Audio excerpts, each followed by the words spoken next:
ही अदब सम्मान के साथ हम उनका नाम लेना चाहेंगे जो आज किसी परिचय का मोहताज नहीं, क्योंकि आप सबों का भरपूर आशीर्वाद उन्हें मिला है।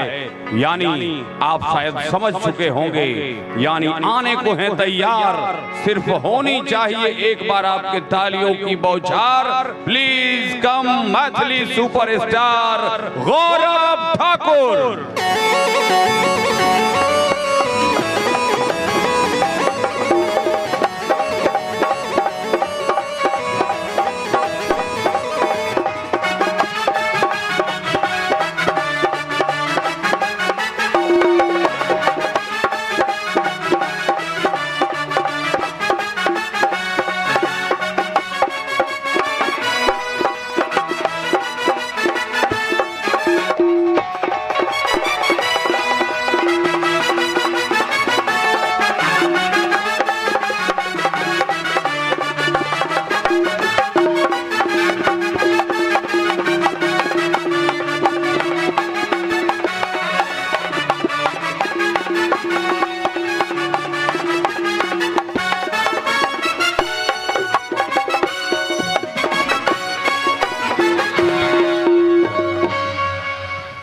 हेलो हेलो हेलो, हमारे वाले में और डिले बढ़ाइए थोड़ा सा। हेलो हेलो, थोड़ा सा और बढ़ाइए सराउंडिंग वाला टोन घंटा और था। हेलो हेलो, थोड़ा सा टोन और दीजिए। हेलो हेलो हेलो, हाँ हाँ, की हाल चाल से? अच्छा तो इतना शांत रहो, बताओ तो मजा आता है। पूर्णिया जिला के लोग आ पूर्णिया जिला के कलाकार आ तब इतना शांत रहो। आ कते लोगों तक रोड पर खड़ा है, आगा चलावो तो दूर से देखे छै त हमरा झलक तो होते कि नहीं क्लियर पता नहीं न, तोरा तो झलकते होते। अच्छा अच्छा, एक बार हम चाहते हैं कितने लोग हमें पहचानते हैं, एक बार जरा हाथ खड़ा कीजिएगा तो। ना पीछू वाला भैया और हाथ खड़ा करा दे। कते आदमी हाथों ने खड़ा करे से, कते चिंता लागल छे कि भोरे हमरा फेरो घाट पर जाए छे की होते नहीं।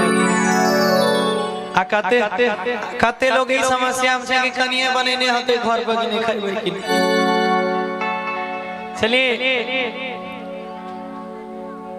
दुनिया इंसान हर जगह घूमता है, हर जगह जाता है और बहुत सारे क्षेत्रों में मैं कार्यक्रम करता हूँ, मगर अपने जिले में जो अपने क्षेत्र में अपने बच्चे को जो प्यार मिलता है, वो जो घर वाला प्यार होता है ना, वो संसार में और कहीं नहीं मिलता है इंसान को।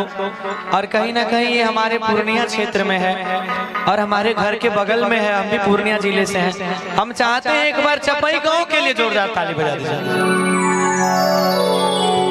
और यहाँ जितनी भी माताएं बहनें बैठी हैं, अहाँ के लिए हम कोई कलाकार नहीं छिए और केकरो हम कलाकार नहीं छिए। तोरा घर के एगो बच्चा छिए, तोरा घर के छोटका भाई, एगो बेटा, एगो भतीजा है, भाई जे कहला वह छिए। एलिए कलाकार नहीं समझबे, जना अपने के बेटा छे, अपने के भाई छे, वैसे हम अपने के बेटा भाई छिए। अरे बड़ा प्यारा सा माहौल है। अच्छा आवाज जाए सब आदमी ला, साउंड के पास से थोड़ा सा हट जाइए। भैया बता रहे थे कि वो अब साउंड के पास से थोड़ा सा हट जाइए, क्योंकि पीछे आवाज नहीं जाएगा तो मजा नहीं आएगा। आ तू बगल में रहो, भोरे तोरा कान में सुनाइयो नहीं देता, घंटा पीछा हो जाए। इधर भी साउंड से घंटा पीछे हो जाए। अब पीछा आवाज नहीं देते लोग का ना सुनते, थोड़ा पीछे हो जाइए, थोड़ा सा पीछे हो जाइए साउंड से। आप में ही आवाज टकरा जाएगा तो उधर कैसे जाएगा। चलिए, बड़ा प्यारा सा माहौल है और कहीं ना कहीं आज बिहार का सबसे महापर्व, जो एक आस्था, लोक आस्था का महापर्व कहा जाता है, छठ। आज छठ भी है और बड़े सौभाग्य की बात है कि आज छठ के शुभ अवसर पे आपने हमें आमंत्रित किया, हमें मौका दिया। तो सबसे पहले उस माँ जगत जननी जगदम्बा और माता पिता भगवान महादेव के चरणों में सादर प्रणाम करते हुए यहाँ जितने भी लोग हैं इधर हमारे सारे भाई चाचा और इधर माताएं बहनें और पीछे जहां तक माइक से मेरी आवाज जा रही है, मैं गायक गौरव ठाकुर, जिला पूर्णिया, बिहार से अब तमाम लोगों को मैं पैर छू के प्रणाम करता हूं। एक बार ताली बजा के आशीर्वाद देते हैं। बोल दे प्रेम से छठी मैया की। कनी मर्दाना वाला आवाज में बोलो ने, नाम कना होते बाजोते हमारा बुखार से फिर भी हमारा अंदर इतने अच्छी से एक बार आरो बोला, बोल दे प्रेम से छठी मैया की। ये ना हुई बात। आइए अब शुरुआत में कुछ एक दो भक्ति गीतों का प्रस्तुति और उसके बाद पूरी रात आप जिसके लिए हमें बुलाए हैं हॉर्न पुक वही सुनाया जाएगा। जितने सारे गाने हैं तमाम गानों को सुनाया जाएगा। बस आपका समर्थन हमें पूरी रात रहना चाहिए।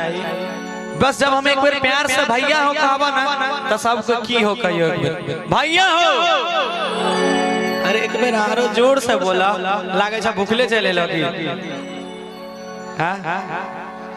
अरे छठ का व्रत तो अक्सर ज्यादातर औरतें करती है, महिलाएं करती है, मर्द तो खाए पिए चाहिए ना। कम से कम एक बार बोल भैया हो। ये हुई ना बात। हाँ तू अलग सा बोला। ठीक।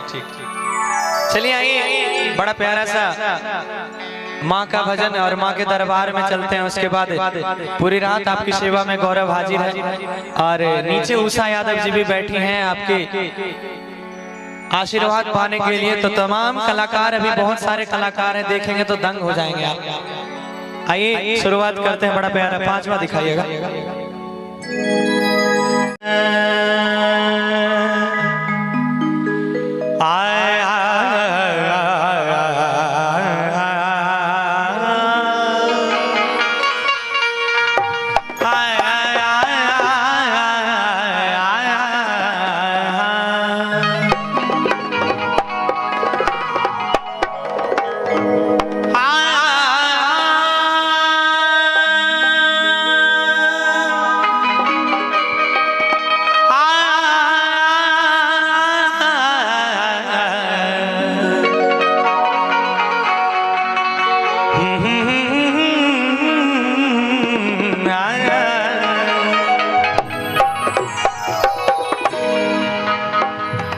ओम गजाननं भूतगणाकादि सेवितं